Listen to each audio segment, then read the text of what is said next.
Պարոն Մելիքյան, երեք պարզ դարձավ, որ քննչական կոմիտեն արգելել է Գերագույն հոգևոր խորհրդի եպիսկոպոս անդամների ելքը երկրից, այս թեմայով ձեր կարծիքը։ Ես երեք չառաջորդել մանրամասն սրա մասին խոսել եմ, այսօր ընդհանրապես շատ կարճ կասեմ, որ ամոթ է զգում այդ մարդկանց համար, ովքեր որ տեսանք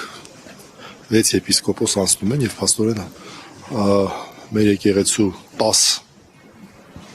նվիրապետներ, որոնցից 4-ը բանտում, 6-ը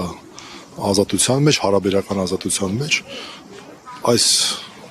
այսօր հայտնվել են մեղադրյալի աթոռին։ Դա խայտառակություն է այն մարդկանց համար, ովքեր որ այս հրահանգը տվել են առաջի հերթին, եւ հավասարապես այն մարդկանց համար, ովքեր ստորագրել են այդ որոշումների տակ։ Սա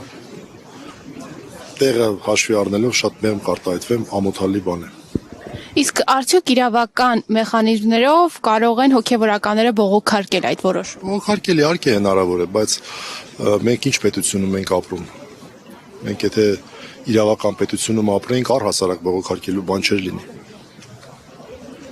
Իսկ այս ամենը որքանով կարող է ընկալվել որպես կրոնական ազատության սահմանափակում ու ընդհանրապես այս ամենը կարելի է համարել իրավական գործընթաց։ Այս ամենը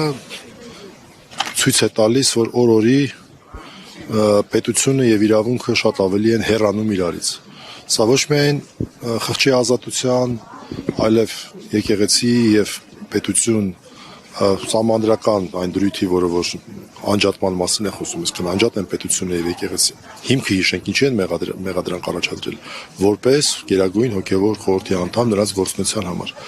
Այս սկզբունքի խախտում է, ժողովրդավարության խախտում է, ու առհասարակ սահմանադրական կարգի տապալման հերթական դրսևորումն է։